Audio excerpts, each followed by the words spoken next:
o filho do empresário, estão levando ele. O coração bateu mais rápido. Sem pensar duas vezes, chamei minha equipe e fomos em direção ao local. As sirenes começaram a soar e o som delas cortava a noite, aumentando a tensão. Sabíamos que a situação era grave.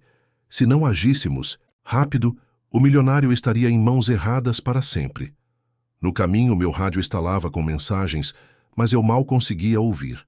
Só pensava em como faríamos para encontrá-lo antes que fosse tarde demais. A favela estava lotada, com becos estreitos e ruas escuras. Cada esquina poderia ser uma armadilha. O nervosismo começava a apertar no peito. As ruas pareciam mais traiçoeiras do que nunca. Cada segundo perdido era um segundo a mais para os sequestradores fugirem. Quando chegamos ao local do sequestro, só encontramos o carro abandonado e algumas manchas de sangue no banco de trás. O rastreador do celular do empresário estava funcionando, mas fraco. A coisa estava ficando feia. Eles desapareceram, pensei, mas a missão estava longe de acabar. Tínhamos um único fio de esperança, a localização do celular. Se conseguíssemos rastrear até o fim, poderia ser nossa única chance. Foi quando um informante apareceu.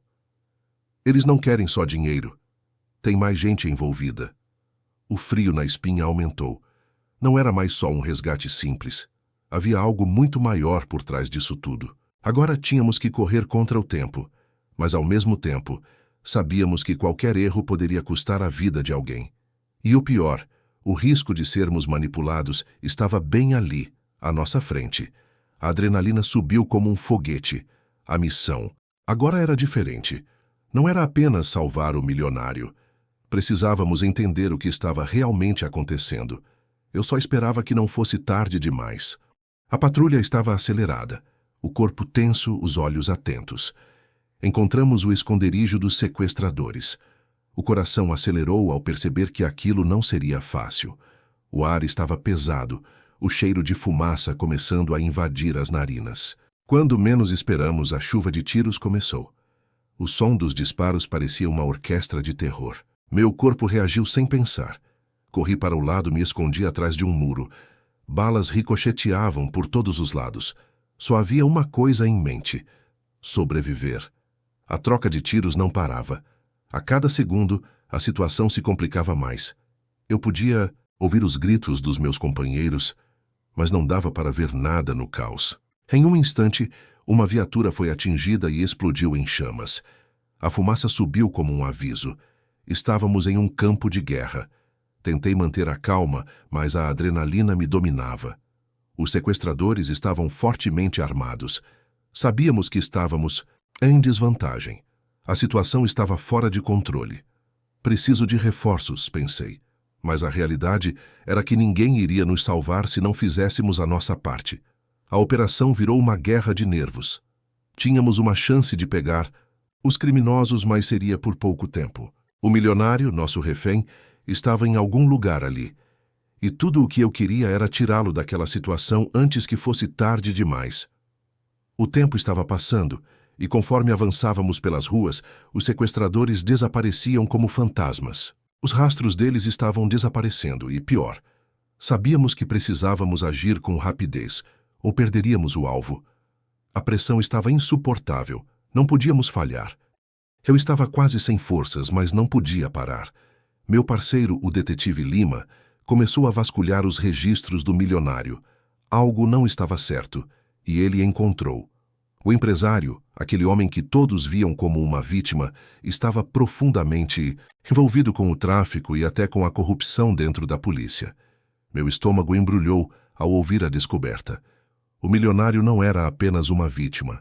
Ele tinha responsabilidades e agora estava pagando o preço por isso. Enquanto Lima investigava, a descoberta mais chocante foi quando ele encontrou uma ligação entre o sequestrador e o empresário. O sequestrador era um ex-policial afastado, com um rancor profundo por esse milionário. Ele tinha um objetivo muito mais pessoal do que simplesmente pedir resgates. A vingança estava em jogo. Meu corpo gelou. Não tínhamos apenas que resgatar o refém, mas também entender a trama suja que estava se formando. Agora a missão se complicava. O sequestrador queria mais do que dinheiro. Ele queria justiça, e o empresário estava no centro de tudo. E nós, sem saber o que realmente estava em jogo, estávamos apenas cavando nossa própria cova, movendo-nos como peças no jogo deles. Eu sentia o peso da responsabilidade, cada movimento errado, e poderíamos estar jogando no time errado. Enquanto isso, os rastros do milionário nos levavam a lugares cada vez mais perigosos. O risco de sermos emboscados por traficantes aumentava, e a cada passo que dava, a tensão em meu peito só aumentava. O jogo estava ficando ainda mais sujo. A linha entre o certo e o errado parecia cada vez mais embaçada, e eu não sabia em quem confiar. Mas uma coisa eu sabia: não podia deixar o milionário nas mãos de quem não deveria. O tempo estava nos pressionando. A próxima jogada tinha que ser a certa. Chegamos ao armazém. O silêncio da noite foi quebrado pelo som do metal das portas sendo arrombadas. O ar estava denso, e a cada passo minha respiração ficava mais pesada. O lugar era um verdadeiro campo de batalha. Os sequestradores nos meio-mientos esperavam com as armas prontas. A primeira rajada de tiros me fez pular para o chão, buscando abrigo atrás de uma pilha de caixas. Eu sabia que se errássemos tudo estaria perdido. Os traficantes estavam em toda parte. O ambiente estava repleto de perigo, e a cada segundo as coisas pioravam. Meu coração batia mais forte, mas a adrenalina não me deixava parar. Corri para um lado, me abaixei para o outro, e quando pensei que a situação estava controlada, outra rajada de tiros me pegou desprevenido. Estava em um pesadelo, mas não havia como voltar atrás. Lá dentro encontramos o milionário amarrado, mas vivo. O sequestrador estava mais perto do que imaginávamos. Ele nos revelou a verdade. O empresário, aquele homem rico e poderoso, era o verdadeiro vilão da história. Ele destruíra a vida do ex-policial e sua família.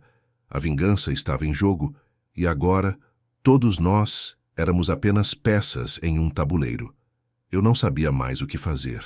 O resgate tinha se tornado uma luta pela sobrevivência. O milionário parecia mais culpado do que nunca, e o sequestrador estava determinado a fazer justiça. O armazém se tornou um campo de batalha, e a linha entre quem era bom e quem era mau já não existia mais. O resgate foi feito, mas o que eu não esperava foi que o milionário, agora livre, revelasse a verdade.